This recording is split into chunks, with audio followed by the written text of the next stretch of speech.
So digitalisation means an awful lot of potential change in all transport modes. But seafarers can probably look at it from two ways. One, as a challenge about what skills they have, how they respond to the changing face of industry, what does it mean for training, what does it mean for their welfare, what does it mean for communication.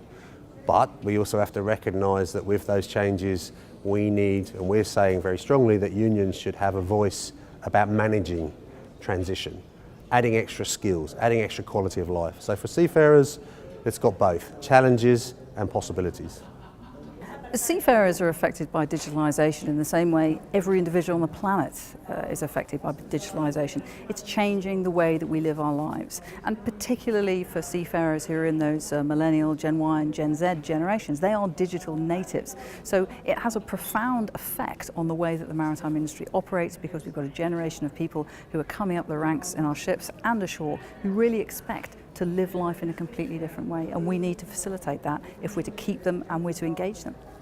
Digitalisation is affecting seafarers in many ways, but particularly to do with their onboard navigation and communications with the shore. It's important we give the seafarers the skills to deal with that effectively, and I think it will become most prominent in their communications about cargo, estimated times of arrival, and the voyages that they're on. So using effectively digital media is really important to the seafarers of today and increasingly tomorrow. So there's a saying that goes, software is eating up the world. My take on this is that it will eventually also drink up the sea. Now, it's gonna cause massive changes in how we both work and live, both at sea and on land. On a personal side, I believe seafarers will actually feel more connected to families and connected to life at home. But on the contrary, on the work side, it's gonna be challenging, essentially for automation purposes. There's somewhat two gaps that are emerging. Either you are arms and legs, so to say that you will take care of the complex tasks that robotics and automation won't be able to carry out.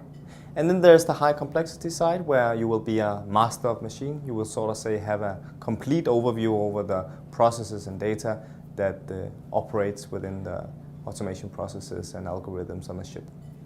Well, I think they're affected in all parts of their life, both on the work and the operations side, but also on the crew welfare side. They have an expectation that when they go to sea, they will get connectivity, access to the internet, access to services similar to they have at home. And I think operationally, they should also expect that the sort of software and applications they use in the office, they can also use while they're at sea. So digitisation is coming very quickly. You know, just earlier in the month we launched our new high-speed satellite network, KVH, which offers, you know, incredible speeds in comparison to services that were provided into the industry previously. And that will not only improve the experience that customers have, but also improve the welfare of the crew who sail with them.